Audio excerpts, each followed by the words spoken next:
here's the cap picture right now, and your giant question is going to be, how do the Oilers make things work? So right now, according to our friends at Puckpedia, the Oilers are $2.4 million over the cap. Mm-hmm. That is, and I think this is obviously important in all of this, that is with 13 players signed and on the roster, 13 forwards, 7 defensemen, and 2 goalies.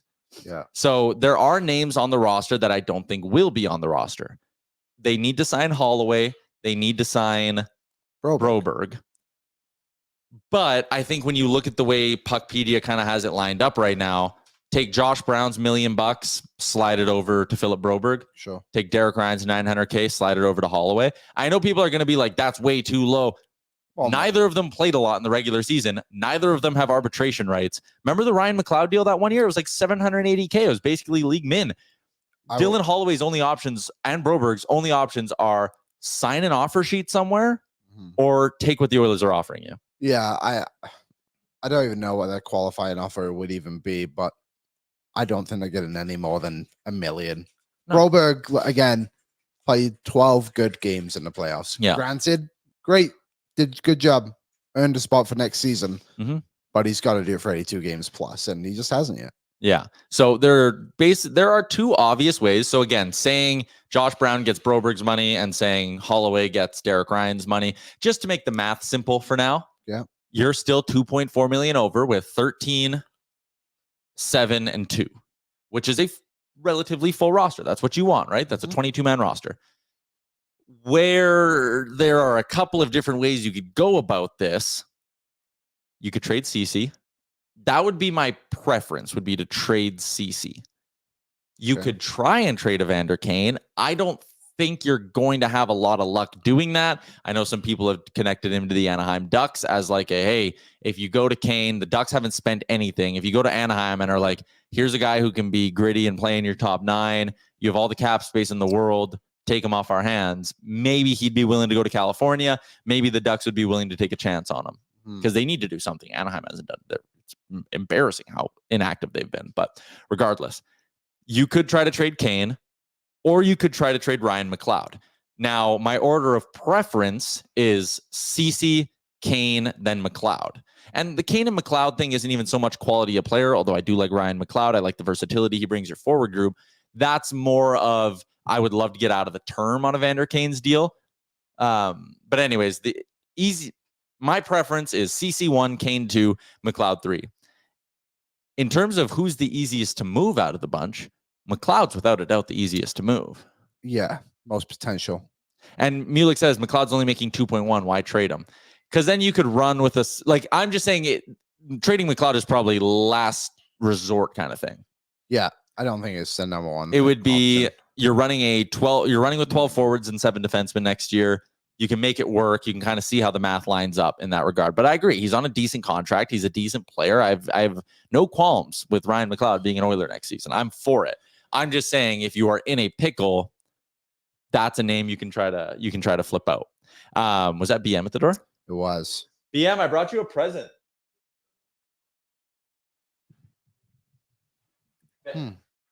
Wonder what it could be. Not my sunglasses. Oh.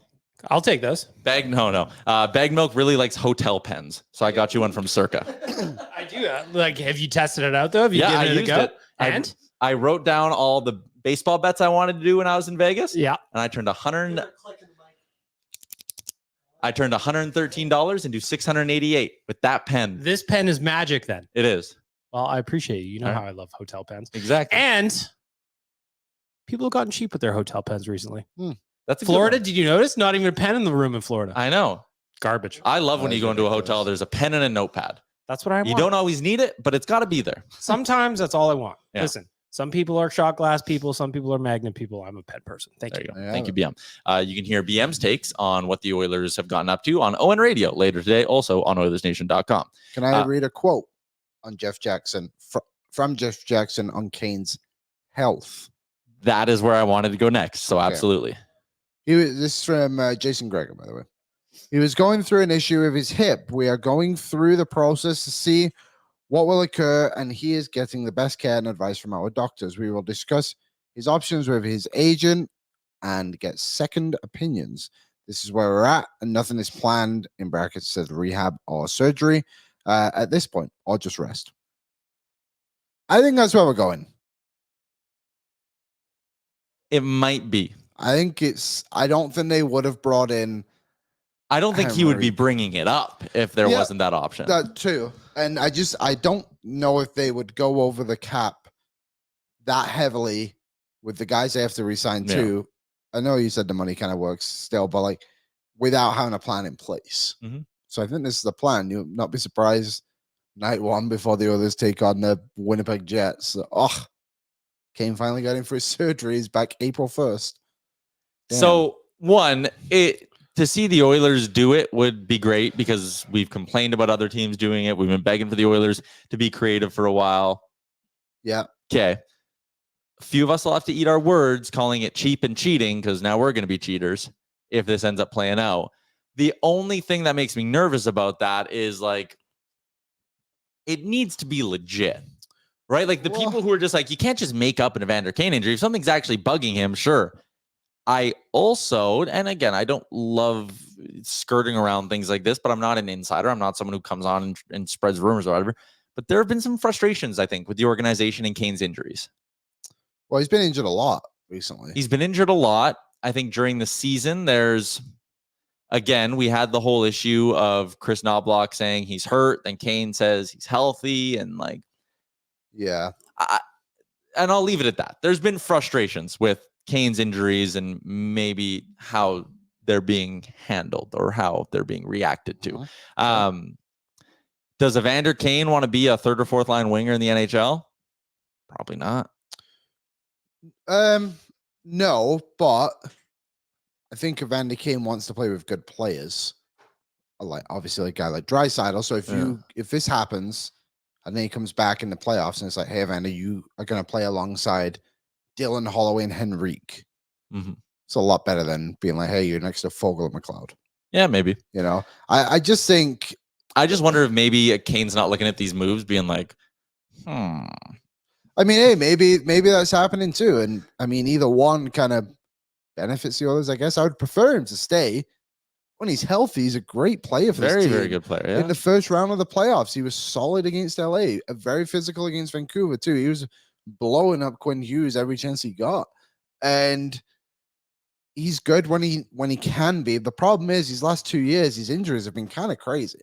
Obviously, the wrist injury, the sports hernia, I suppose, and now this new one that he got in the playoffs too, which I believe was hip. Was it hip? Yeah, hip or back or something like that. Yeah. So I mean, like, it's not like his injuries. I know we just talked about like him disclosing things, not disclosing things, whatever, and the miscommunications there. But like, there is evidence to prove that he has had legit injuries which have held him back. And like, when he was on Real Life that one time, he kind of brought up where he was at with his everything. And those injuries when you have cuts and your nervous system and everything, like they don't just recover overnight.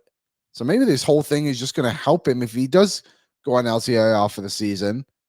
It'll be great for him too, getting back on his feet and get his career kind of rolling in a great way. Because at the end of season 2, what do you have, like 21 games where he didn't have a goal? Like, and he still finished with 21 goals.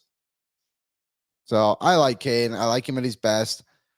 He just hasn't been there consistently enough through the injuries. And again, if it's the Kane LTIR thing, that's the cleanest and simplest way to do that. But there is a part of me that's like, okay, but what happens if he comes back halfway through the season? Right? Like, I mean, yeah, maybe. And they'll have a plan. Like, this isn't, they're not just going to go into this and be like, well, hopefully things work out or whatever, because that's where you're going to get yourself in trouble. But, you know, they might think Kane is going to be out until the deadline. So here's a question I was wondering last night when all this kind of started swirling. So if a player goes down to Bakersfield for a rehab stint, do they have to be activated?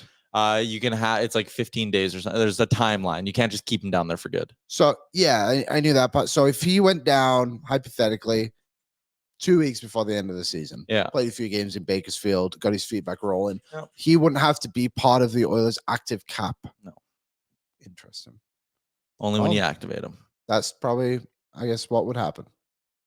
It could be what ends up happening. Or, I mean, listen, if this is something they're planning for, or this something they think is possible, Kane might also just sit there and be like, my wrist is bugging me. I have this sports hernia. My hip is bugging me. Yeah. Give me a year. He actually should look at it that way because all that is true. Is all true. And he's a 30 goal, can be a 30 goal guy on his day. We saw it in the playoffs. And it's not like a few he's years ancient. ago. He's 32. He's not. He's got a couple of. What's he got? 3 more years left on his contract. Yeah. At least 2 of those years can be productive. Someone in the chat said trade alert. The Sens are sending a pick and Matthew Joseph to the Blues for future considerations. Cap dump. When's future? Cap dump. Game? Anyways, back to the Kane thing. I really do. There's a legitimate chance that happens. There's just some parts of it that make me nervous, and I wonder what plan B is, I suppose. I'm just reading Wise Kyle's comment then. If Kane goes on LTIR till February 1st, he will fit under the cap as the Oilers will have 7 to 8 million in cap space. That's not how that works anymore because it's LTIR. You can't, and that's the other downside of this whole thing happening is you don't accrue cap space when you're in LTIR. Everything's got to line up. But they would still, if Kane goes on LTIR, they would have 3 million in cap space then, unless they got someone else. Well, so it's complicated, and we're back to doing this thing we've done now for the last couple of years. So right now, again, 2.45, right? With Broberg and Holloway not signed, 13 forwards, 7 defensemen on the roster. So they could run a smaller roster, but even then, if you were to put like Perry and Brown in the minors, you're still not cap compliant. Remember, you either want to be under and cap compliant and then put Kane on LTIR the first day of the season, or you want to be as close to that $5 million as possible and then put Kane on LTIR for the start of the season. You can't like flip on both sides. Do you get what I'm saying? I think so. You're either starting the season in LTIR, in which the Oilers they wouldn't get the gap between the 2.4 and the 5.1 is 3.7 or no, 2.7. Okay. So they wouldn't get that much. You wouldn't get $2.7 million in cap space. And OP and someone smarter than us watching will correct me if I'm wrong here, but you don't get that cap space. You either want to spend and be right at 5 or 5.1 and then put Kane on LTIR so you have that maximum amount of balance, or you want to start the season cap compliant with Kane on your roster, and that would require a bare bones roster where you move some guys down to the minors, and then you would put Kane on LTIR. And so what would you do? I'd spend up. I would too. People keep asking for another defenseman. I mean, I suppose you could. But I'm not even sure who you spend up for anymore. Yeah, that's the thing. Like, I was talking about this with a couple of my friends yesterday too. You probably just want to see what happens at the deadline. Yeah. Probably going to be better players there available than there is now. Well, not probably. There definitely will be. I don't even know who are upcoming free agents, of course, but that's what I would do. Get another defenseman later on. Give Broberg his runway, see what he can do. You've got Troy Stetcher now. You can see what he's all about. The other thing, too, when it comes to potentially creating cap space at next year's deadline is like the Cody Ceci thing is a very easy, whoever you're negotiating with, hey, you're taking the last 2 months of Cody Ceci. He has no trade protection. Yeah. If you're trying to swing big, Ryan McLeod will have value, and it's a snap way to create $2.1 million. So you could go to another team if you're negotiating at the deadline and be like, hey, we want this defenseman. Here's Ryan McLeod in our second round pick, and you're keeping 50% kind of thing, right? Like, that's how you can kind of use that. Not the same situation, but like Barry, for example, had value, right? Yeah. Nashville took him on as a positive asset. McLeod would be a positive asset. CC's an easy enough throw in. I'm not really worried about deadline cap space, which is why I'm okay maximizing LTIR if that ends up being the move on Kane. And a lot of this conversation is obviously it's speculative because we don't know what's going to happen. But if that is the route, you spend up. What's up, Nation citizens? If you like that video, then you need to be subscribed to the Oilers Nation YouTube. Podcasts, live shows, exclusive interviews, and analysis. Everything you need from your favorite voices at Oilers Nation. And you don't want to miss any of it, so hammer that subscribe button.